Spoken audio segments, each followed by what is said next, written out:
संविधान के नाम पर संसद में बड़ी बड़ी कस्में खाई जा रही हैं। नेता ऐसे बयान दे रहे हैं जैसे संविधान का तो वो अनुपालन गीता की तरह करते हैं, ग्रंथ धर्म ग्रंथों की तरह करते हैं। संविधान के खिलाफ कोई जाते नहीं है। हकीकत में यह है कि भारत में भारत की सरकार ने संविधान की जितनी हत्या की है उतनी शायद पहले कभी नहीं की गई। पिछले 10 सालों में भूल गए हैं हम लोग, 11 सालों में भूल गए हैं हम संविधान नाम की वस्तु कहाँ रखी है। नमस्कार, मैं हूं संजय शर्मा, आप देख रहे हैं 4 PM न्यूज नेटवर्क। संविधान के तमाम मुद्दे हैं। क्या वास्तव में संविधान बचा है? उमर खालिद की रिहाई, जमानत 4-4 साढ़े 4 साल तक नहीं होती है। तारीख पे तारीख, और हत्यारा बलात्कारी राम रहीम हर चुनाव से पहले बाहर आ जाता है। यह है संविधान। दलितों को आज भी घोड़े पर नहीं बैठने दिया जाता शादी के लिए। क्या ये है संविधान? संसद में संविधान के नाम पर बड़ा नाटक हुआ और मैंने अभय दुबे जी से एक एक बिंदु पूछा। बहुत रोचक बातचीत की है। मैंने जानना चाहा है कि आखिर क्या वास्तव में नेताओं को संविधान की जरूरत बची भी है या नहीं। अच्छी बातचीत, मेरी रिक्वेस्ट है आपसे, पूरी सुनिएगा, चैनल को सब्सक्राइब और ज्वाइन करिएगा। चलते हैं अभय दुबे जी के पास। 4 PM न्यूज नेटवर्क में स्वागत है अभय दुबे जी आपका। संसद में संविधान के ऊपर भयंकर भयंकर चर्चा हुई। तमाम नेताओं के हमने बयान देखे। देखिए, पिछले 10 सालों में इस देश में जो संविधान के नाम पर हत्या हो रही है, हालत ये हो गई कि जज बैठ के कह रहा है कि देश बहुसंख्यक लोगों के मत पे चलेगा। कटमुल्ले हैं। एक जज इस्तीफा दे देता है, अचानक बीजेपी में शामिल हो जाता है। ये संविधान का उल्लंघन नहीं है। दलितों को घोड़ी पे नहीं चढ़ने दिया जा रहा है। दलित पिछड़ों के हक मारे जा रहे हैं। ये संविधान का उल्लंघन नहीं है। और संविधान की इस तरह जय जयकार करके बड़ी बड़ी बातें डींग मारना जो हम देख रहे हैं पार्लियामेंट में, क्या ये नेता वाकई में संविधान का पालन कर रहे हैं? आपको लगता है संविधान का पालन कहीं हो रहा है? सदन चल रहा है, प्रधानमंत्री गायब है, संविधान के ऊपर चर्चा है। अखिलेश यादव ने कहा भी कि सदन में चर्चा प्रधान के बिना, प्रधानमंत्री संसद में आना ही नहीं चाहते। ये सब बातें क्या संविधान से जुड़ी हुई नहीं है? संजय जी, सदन में जिस वक्त संविधान के ऊपर चर्चा हो रही है, संविधान दिवस मनाया जा रहा है, उस वक्त आपने ये प्रश्न उठाया, इसके लिए आपको साधुवाद। क्योंकि 4 PM के मंच पर भी इस प्रकार की चर्चा होनी चाहिए, क्योंकि ये चर्चा काफी गंभीर बातों से ताल्लुक रखती है।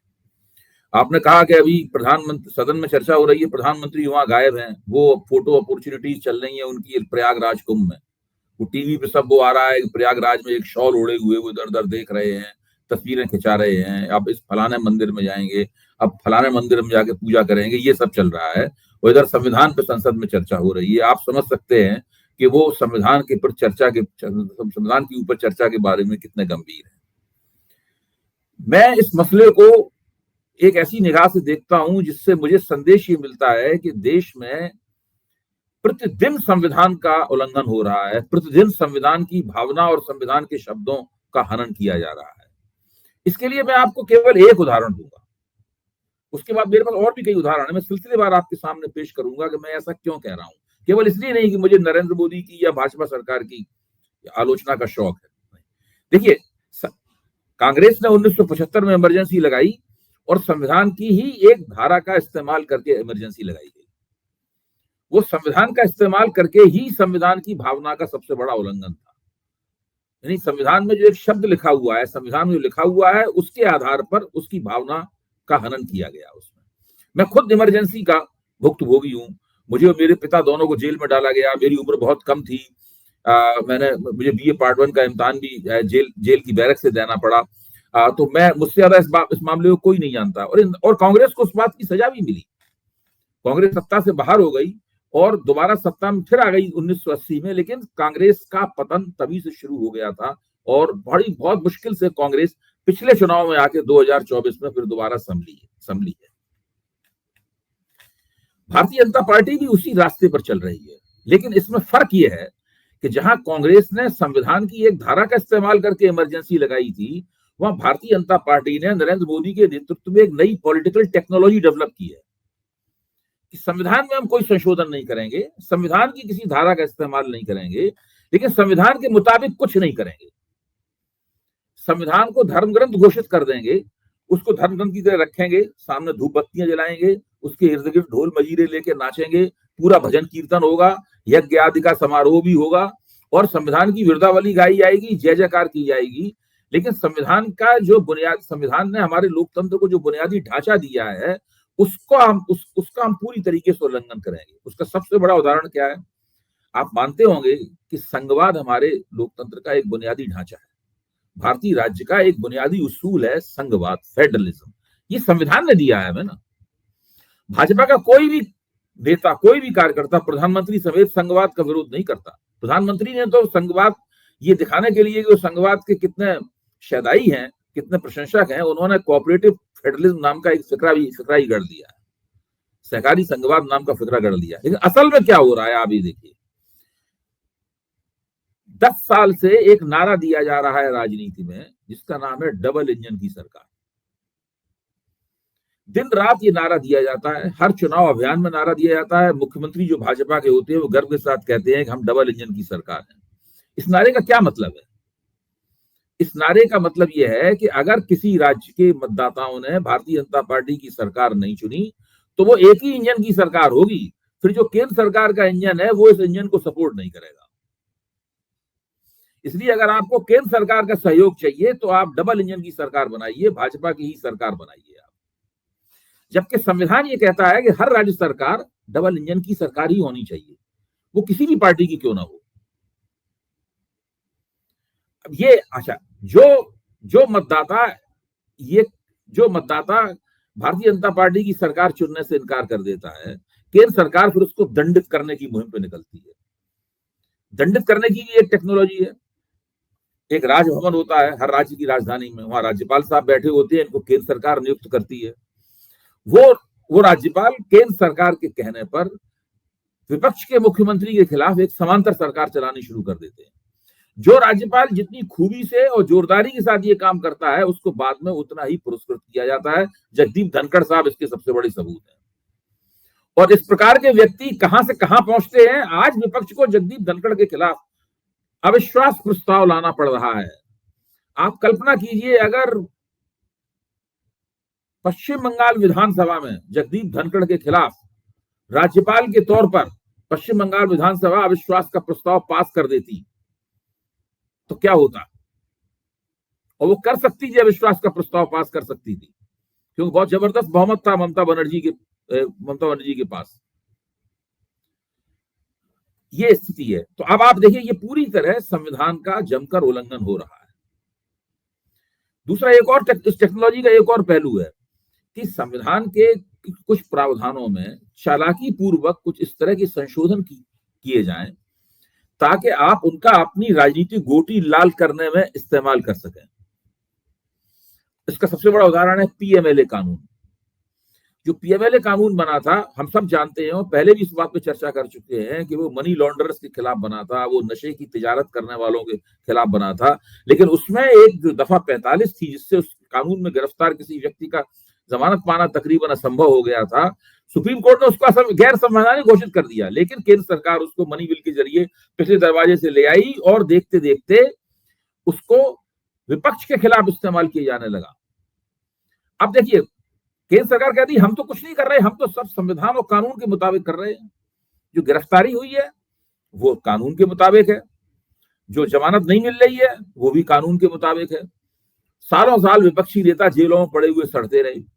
अगर सुप्रीम कोर्ट ने हस्तक्षेप नहीं किया होता और कहा नहीं होता कि ये निजता के उल्लंघन और व्यक्तिगत स्वतंत्रता के अधिकार का उल्लंघन है ये कानून, और इसकी दफा 45 जो है, तो अभी भी सारे विपक्षी नेता हेमंत सोरेन समेत सारे जेल में पड़े हुए सड़ रहे होते। अच्छा, ये सारे के सारे आप देख सकते हैं कि ये संविधान के सीधे सीधे उल्लंघन है। अच्छा, अब ये बहुत अफसोस की बात है, मैं संसद में हो रही कार्रवाई सुन रहा था। विपक्ष के नेता भी इन प्रश्नों को इस तरीके से नहीं देखते जिस तरीके से मैं आपके सामने पेश कर रहा हूं। भाई, मैंने नहीं सुना किसी विपक्ष के नेता द्वारा कि वो डबल इंजन की सरकार की आलोचना करे। भाई, ये नारा जो लगता है, सीधे सीधे विपक्ष विरोधी नारा है, विपक्ष को हराने के लिए लगाया जाता है, और साथ में इसमें धमकी निहित है कि अगर आपने विपक्ष को वोट दे दिया तो आपकी सरकार चलने नहीं दी जाएगी, केंद्र सरकार आपके साथ नहीं खड़ी। ये जो पूरी स्थिति है दिन रात। अच्छा, एक सबसे, और दूसरा से बात, हमारा संविधान भारत के अल्पसंख्यकों को कुछ विशेष अधिकार देता है, ये अमेरिका का संविधान नहीं देता, ये ब्रिटेन का संविधान नहीं देता। सांस्कृतिक और सामुदायिक अधिकार देता है। ये भारत का संविधान अल्पसंख्यकों को सांस्कृतिक और सामुदायिक अधिकार देता है, जिससे उन्हें अपने सामुदायिक और सांस्कृतिक जीवन को ठीक से चलाने की इजाजत मिलती है और बहुसंख्यकों के दबाव में वो नहीं आते। लेकिन आज क्या हो रहा है, आज भारत का जो अल्पसंख्यक एक कोने में पड़ा हुआ अपने आप को सिकुड़ा हुआ पाता है, वो डरा हुआ पाता है। उसके बुद्धिजीवियों के बीच में चर्चा ही चल रही है कि मुसलमान क्या करे। इसके लिए क्या किया इन लोगों ने, आप देखिए सारा कुछ सुप्रीम कोर्ट जो भी कहता रहे, उनको जो करना होता है वही करते हैं। चुनावी मुहिम चलाते हैं, मुसलमानों के खिलाफ घृणा का प्रचार प्रसार करते हैं, कहते हैं कि आपकी बहनों और माताओं के मंगलसूत्र उनको दे दिए जाएंगे, वो टोटी खोल ली जाएगी, भैंस खोल ली जाएगी। ये तमाम खुद प्रधानमंत्री करते हैं इस बात को। तो ये जो पूरी प्रक्रियाएं चलती हैं इसमें, और उस टेक्नोलॉजी का एक बहुत बड़ा पक्ष ये है, सुप्रीम कोर्ट कुछ भी कहता रहे, संविधान में कुछ भी लिखा जाता रहे, हमें जो मन में आएगा हम वही करेंगे। चूंकि हम सत्ता में हैं इसलिए हमें गिरफ्तार तो किया नहीं जा सकता है। ज्यादा सुप्रीम कोर्ट हमारी निंदा करेगा, हम सुन लेंगे, 1 महीने रुके रहेंगे, 1 महीने बाद फिर से उस काम को शुरू कर देंगे। इस प्रकार की जो विचारधारात्मक निर्लज्जता है, ये पूरी की पूरी तरह संविधान सम्मत जो लोकतंत्र है उसकी बुनियादी भावना के विपरीत जाती है। पिछले 10 साल मैं मानता हूं संविधान के उल्लंघन और संविधान की भावना के हनन के उदाहरण है। इसका क्या इलाज है, समझ में नहीं आता। एक इलाज जरूर है इसका, इन लोगों को जमकर चुनाव में हराया जाए। अगर इन लोगों को चुनाव में हराया जाएगा, सत्ता से वंचित किया जाएगा, तभी आप संविधान के मूल्यों की रक्षा कर सकते हैं। वरना इस संविधान की जय जयकार करते रहेंगे और हर काम संविधान के विरोध का करेंगे। बिल्कुल ठीक बात है। बड़े सदन जो होता है वो संविधान की रक्षा के लिए होता है, नियम कायदे कानून बनते हैं। संविधान का नजारा, आज जो सदन का नजारा क्या था, धनखड़ कह रहे हैं कि मैं जो हूँ किसान का बेटा हूँ, दबूंगा नहीं किसी से। बदले में खड़ग जी कह रहे हैं कि मैं भी दलित का बेटा हूँ, मजदूर का बेटा हूँ, दबूंगा नहीं। जो हम लोग पहलवानों वाले देखते हैं ना कि मैं दबूंगा नहीं तुमसे, या लड़के लड़ाई लड़ते थे, मैं दबूंगा नहीं तुमसे। ये कभी आपने कल्पना करी थी? संविधान के भाषण तो हो रहे हैं, लेकिन हाउस में खड़गे जैसे नेता को जब वो बोल रहे होते हैं, माइक एक बार भी फोकस नहीं हटता है। केवल माइक जो है सीधा सीधा धनखड़ जी के अलावा दाएं बाएं कहीं जाता ही नहीं है कि धनखड़ जी बोलेंगे। खड़गे जी इतने सीनियर है, बोल रहे थे कुछ नहीं। और ये जो भाषा थी आज धनखड़ जी की, मैं किसान का बेटा हूँ, दबूंगा नहीं, और ऐसे गुस्से में लाल पीले हो रहे थे, मुझे लगा इनकी तबीयत ना बिगड़ जाए, ये ब्लड प्रेशर वेशर मरीज हो, भगवान ना करे इनके तो कुछ। नहीं, नेताओं का स्वास्थ्य बहुत अच्छा होता है संजय जी। हाँ, नेताओं का उनका बीपी भी बिल्कुल सब कंट्रोल में रहता है। जिस दिन सत्ता उन्हें प्राप्त होती है उसी वक्त न शुगर होती है, न ही उनको हाइपरटेंशन होता है, कुछ नहीं होता, बिल्कुल ठीक हो जाते हैं। उनकी सारी गड़बड़ियां फिर प्रकट होती है, सत्ता छिन जाती है। कैसे रहते होंगे ये लोग इतना सत्ता में रह के, इतना मेंटेन कैसे रहते होंगे? मुझे तो एक डॉक्टर ने ये बताया है कि हर नेता अपने ऊपर सवेरे 3 घंटे खर्च करता है। अच्छा, बिल्कुल। वो 3 घंटे किसी को नहीं पता है वो कैसे खर्च होते हैं। उसमें वो तरह तरह की दवाइयां खाता है, तरह तरह के लेप लगाए जाते हैं, तरह तरह के व्यायाम करता है, तरह तरह के पेय पीता है। वो 3 घंटे हर नेता, बड़ा नेता खास तौर से अपने ऊपर खर्च करता है। और कुछ लोगों का तो मेकअप भी होता है उस दौरान, क्योंकि सवेरे दिन में उन्हें इस तरीके से कपड़े पहन के जाना है, क्या जानना है। और हमारे प्रधानमंत्री तो इस काम में बहुत आगे हैं। हाँ, कपड़े पहनने होने, लोग कहते हैं प्रधानमंत्री जी की मेकअप पे भी बहुत टाइम लगता है, जो गाल उनके बहुत बहुत बहुत, और इस मामले में प्रधानमंत्री सबसे आगे। दूसरे नेता भी उनकी प्रतियोगिता में है, वो भी करते हैं, लेकिन प्रधानमंत्री इस मामले में सबसे आगे। मशरूम खाने में, मशरूम की भी बड़ी चर्चा होती है प्रधानमंत्री के। मशरूम, फेशियल, चमकता हुआ चेहरा। फेशियल बहुत महत्वपूर्ण चीज है। आप फेशियल के महत्व को नजरअंदाज करेंगे तो फिर आप समझ नहीं पाएंगे ये नेता लोग किस तरीके से रहते हैं। चमकते कहते हैं। प्रधानमंत्री फेशियल कराते हैं, मुझे लगता है दूसरे नेता भी कराते हैं फेशियल। हाँ, चेहरा जिनका ग्लो ज्यादा करे वो कराते होंगे। मुझे बताइए अभय जी, अभी भी लोगों का अदालतों में बड़ा भरोसा है। दो लोगों में लड़ाई होती है तो लोग कहते हैं कि मैं तुमको अदालत में कोर्ट में ले चल घसीटूंगा, कोर्ट में। मुझे आज संविधान पे चूंकि सब बहस हो रही है तो सब बातें याद आ रही हैं जो हाल बन गया, और खासतौर से सुप्रीम कोर्ट तक बात पहुंच गई। गगोई से शुरू हुई, चंचूड़ तक पहुंच गई, गणेश आरती तक पहुंच गई कि साहब किस तरह चंचूड़ साहब के यहाँ जाके प्रधानमंत्री गणेश आरती कर रहे हैं, फोटो वायरल हो रहे हैं। क्या संविधान का हनन अब सुप्रीम कोर्ट में भी होने लगा है, हाई कोर्ट में भी होने लगा है? देखिए, इसमें यह है कि संजय जी, जो जुडिशरी है वो काफी बड़ी है, उसमें निचली अदालत के जज से लेकर और सुप्रीम कोर्ट के किसी मूर्धन्य न्यायाधीश तक जुडिशरी का आकार बहुत बड़ा है। मैं समझता हूं कि जिस तरह पूरे लोकतंत्र में खामियां आई हैं, उसकी क्वालिटी में गिरावट हुई है, जुडिशरी की क्वालिटी में भी बहुत गिरावट हुई है। लेकिन अभी भी मुझे लगता है अपनी तमाम सीमाओं के बावजूद सुप्रीम कोर्ट में अगर आप किसी मसले को ले जाएं तो आपको ये उम्मीद मैं कम से कम उम्मीद करता हूं कि वो उसको ठीक से सुनेगा, उसकी समीक्षा करेगा और हो सकता है ठीक ठाक किस्म का एक वो भी दे। अब जैसे कि इसमें गड़बड़ियां भी वहां से भी शुरू होती है, जैसे कि आपका ये पूजा स्थल सुरक्षा अधिनियम है। अब जो पूजा स्थल सुरक्षा अधिनियम है, इसमें जो लिखा हुआ है उसकी तो कोई परवाह नहीं की जा रही। मुख्य न्यायाधीश चंद्रचूड़ ने जो मुंह जबानी बोल दिया था उसके आधार पर सारे सर्वे हो रहे हैं। अच्छा, अब जस्टिस खन्ना, मुख्य न्यायाधीश जस्टिस खन्ना ने एक तरह का कल फैसला दिया है जिससे हो सकता है कि इस समस्या का कुछ समाधान हो। और उन्होंने केंद्र सरकार से पूछा है उन्होंने कि भाई 4 हफ्ते के अंदर आप जवाब दीजिए कि आपका इसमें रवैया क्या है। बाकी सबकी ऊपर उन्होंने पाबंदी लगा दी है कि ना कोई नई याचिका ली जाएगी, ना कोई नया मुकदमा स्वीकार किया जाएगा, न किसी सर्वे के आदेश होंगे, सब पे रोक लगा दी उन्होंने। अच्छा, अब सवाल यह है कि क्या केंद्र सरकार क्या करेगी इसमें, क्योंकि केंद्र सरकार की तो इसमें सब एक तरह की अघोषित समर्थन है इन सारे कामों का केंद्र सरकार की तरफ से। लेकिन अब केंद्र सरकार को घोषित रूप से अपना रवैया सुप्रीम कोर्ट में बताना पड़ेगा। हाँ, उसमें वो क्या कहेगी केंद्र सरकार? वो मुझे लगता है कि जो कानून बना हुआ है उस कानून के खिलाफ तो राय दे नहीं सकती केंद्र सरकार, क्योंकि भारतीय जनता कानून जब बना था उसके बाद में अटल बिहारी वाजपेयी की 6 साल तक सरकार रह चुकी है, 10 साल से नरेंद्र मोदी की सरकार है। ये लोग चाहते थे इस कानून को बदल सकते थे, उन्होंने इस कानून को बदलने की कोशिश नहीं की, कुछ भी नहीं किया उन्होंने। अच्छा, इसी में एक और वो पॉलिटिकल टेक्नोलॉजी छिपी हुई है कि कुछ भी लिखा रहे उसके अंदर, हम जो मन में आएगा वो करते रहेंगे। ये सत्ता के अधिकार के जरिए ये काम करते हैं। सत्ता के अधिकार का ऐसा मनमाना इस्तेमाल, संविधान विरोधी इस्तेमाल होते हुए मैंने इस देश में कभी नहीं देखा। इंदिरा गांधी में ये प्रवृत्ति थी, लेकिन वो केवल प्रवृत्ति के ही तौर पे थी। बीच बीच में प्रवृत्ति वो खुद भी दबा भी लेती थी तो उन्हें डर भी लगता था। लेकिन ये लोग तो खुलकर योजनाबद्ध तरीके से लगातार यही काम कर रहे हैं। और लेकिन क्या संविधान की बात की जाए अभय जी, उमर खालिद 4-4.5 साल से बंद है।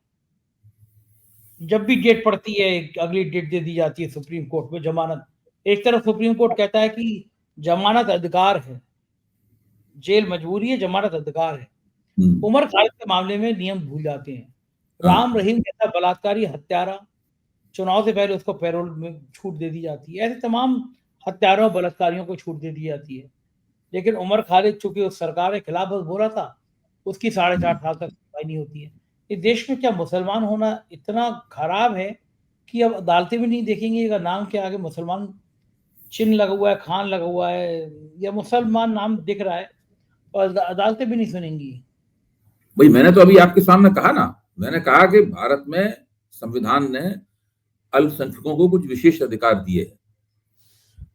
अच्छा, अब अल्पसंख्यकों के ऊपर ही सबसे ज्यादा हमला हो रहा है। बुलडोजर चलता है तो अल्पसंख्यक के ऊपर, अल्पसंख्यक के घर के ऊपर चलता है। जो निवारक नजरबंदी कानून है वो अल्पसंख्यक के ऊपर लागू है। अब किसी के ऊपर भी आप आरोप लगा दीजिए कि वो दंगे में उसने दंगा भड़काने के लिए किया। अच्छा, एक और खास बात यह है कि उमर खालिद के ऊपर आरोप है कि उसने दंगा भड़काने वाला काम किया। और ये जो गोली मारो सालों को, ये सब जो पिछले दिल्ली विधानसभा के चुनावों में भारतीय जनता पार्टी के बड़े बड़े नेता, इनमें केंद्रीय मंत्री भी शामिल थे, ये सब जो प्रचार चला रहे थे वो दंगा भड़काने के लिए नहीं था।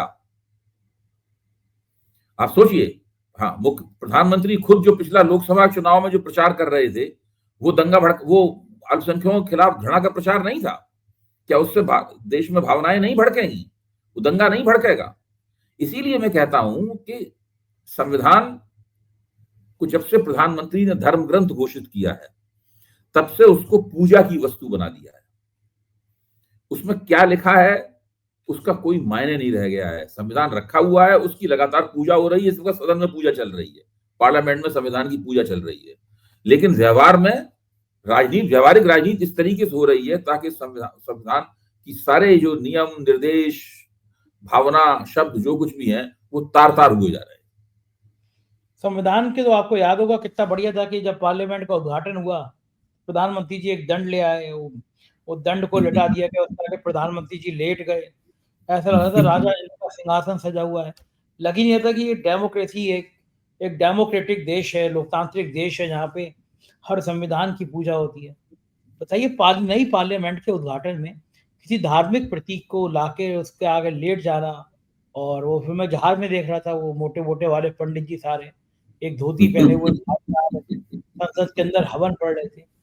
क्या मतलब, कोई अगर मान लीजिए ये काम मुसलमान कर रहा होता, कोई मुस्लिम कर रहा होता, कि वो कुरान शरीफ का पाठ करा रहा होता, कोई आयतें पढ़ा रहा होता, हदीस पढ़ा रहा होता, तो क्या होता? फिर ये लोग क्या करते? ये पार्लियामेंट को भी नहीं छोड़ेंगे ना। ये इसी को जो जिस विश्व हिंदू परिषद के इस कार्यक्रम में हाईकोर्ट के जिस जज ने जो बहुसंख्यकवाद की दावेदारी पेश की है, इसके ऊपर इतना हंगामा मचा हुआ है, वो क्या है? वो यही है।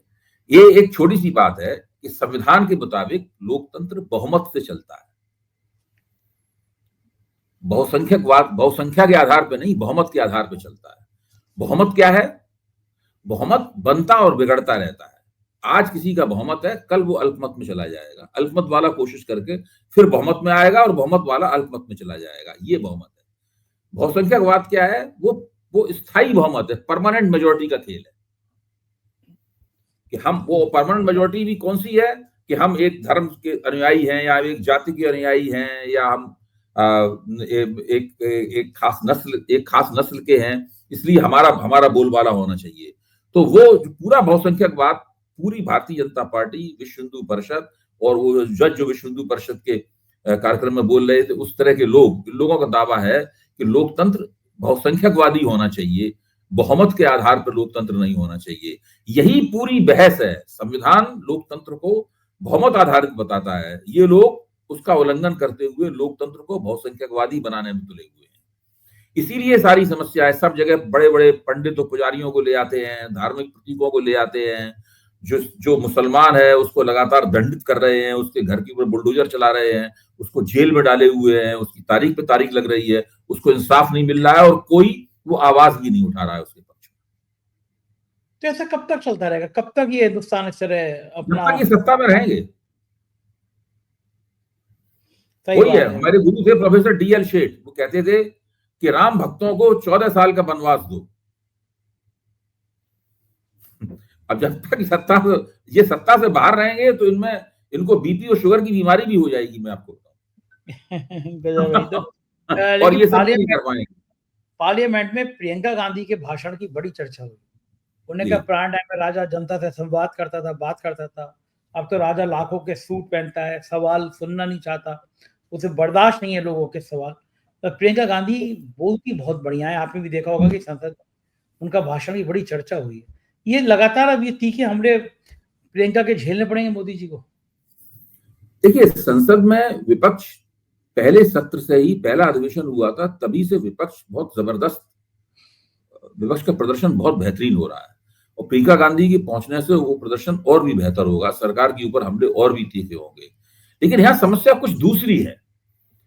संसद में विपक्ष कितना मजबूत है और सरकार को ऊपर कितना हमला कर रहा है, इसके आधार पे आप इस सरकार के कामकाज की शैली में परिवर्तन नहीं कर सकते। संविधान में क्या लिखा हुआ है इसके आधार पे, और सुप्रीम कोर्ट क्या आदेश देता है इसके आधार पे भी इस सरकार के कामकाज की आप तो उत्तर प्रदेश में रहते, वहां पे जो योगी जी तो होर्डिंग तक नहीं हटाते, सुप्रीम कोर्ट या हाई कोर्ट कोई भी आदेश दे दे उसके ऊपर, सही बात, बुलडोजर चलता रहता है। वो जुर्माना लगाते हैं तो जुर्माने का भुगतान कर दो, लेकिन बुलडोजर फिर चलाओ ताकि डर कायम रहे। तो जब ऐसी स्थिति बन जाती है तो ऐसे लोगों को सत्ता से हटाना ही, देखिए ये लोग विचारधारात्मक लोग हैं, ये लोग आइडियोलॉजिकल लोग हैं, याद रखिए। आइडियोलॉजिकल आदमी, भारतीय जनता पार्टी की सीटें 0 हो जाएं तब भी संघ का जो आइडियोलॉजिकल आदमी है वो वही बात कहता रहेगा हमेशा। हाँ, उसकी विचार, वो अपनी विचारधारा से दाएं बाएं नहीं होता, दाएं नहीं होगा। 0 हो जाए सीटें, 350 हो जाए तब भी ठीक वही कहेगा, और 0 हो जाए तब भी वो कहेगा। तो उनको तो चुनाव हराना बहुत जरूरी है। लेकिन अच्छी बात यह है ना, ये जितनी मुसलमानों को नफरत करते हैं, तो ऐसा नहीं है कि वो 20-22 या जितने % भी मुसलमान हैं वो ही सब दुखी होती हैं। हिंदुओं का भी बड़ा तबका, शायद बीजेपी की समस्या यही होगी। नहीं, हिंदू मुसलमानों के प्रति अगर घृणा से हिंदू आंदोलित होकर इनके पक्ष में चला जाता तो इनको 350 नहीं 400 सीटें मिल जाती। सही बात है, मतलब तो लेकिन इन्होंने जितनी मुसलमानों के खिलाफ घृणा फैलाई उनकी सीटें कम होती हैं। हाँ, और अगर ये कुछ चुनाव आयोग की मदद से तिकड़म नहीं करते ना तो सत्ता से बाहर होते, 125 से ज्यादा सीटें डाउन होती इनकी। हाँ, लोग चाहते नहीं है ना इस तरह की हिंसा की बातें, नफरत की बातें, ऊब गए लोग। कोई नहीं चाहता। सबको अपना काम धंधा रोजगार चाहिए, कौन बवाल में पड़ेगा। जी बिल्कुल ठीक बात है। आज बहुत सार्थक चर्चा हुई, बहुत शुक्रिया अभय जी, आपने अपना कीमती समय दिया। Thank you sir. तो ये थी अभय दुबे की बातचीत। मुझको यकीन है कि आपको बातचीत जरूर पसंद आई होगी। बताइएगा कैसी लगी बातचीत। शुक्रिया, थैंक यू।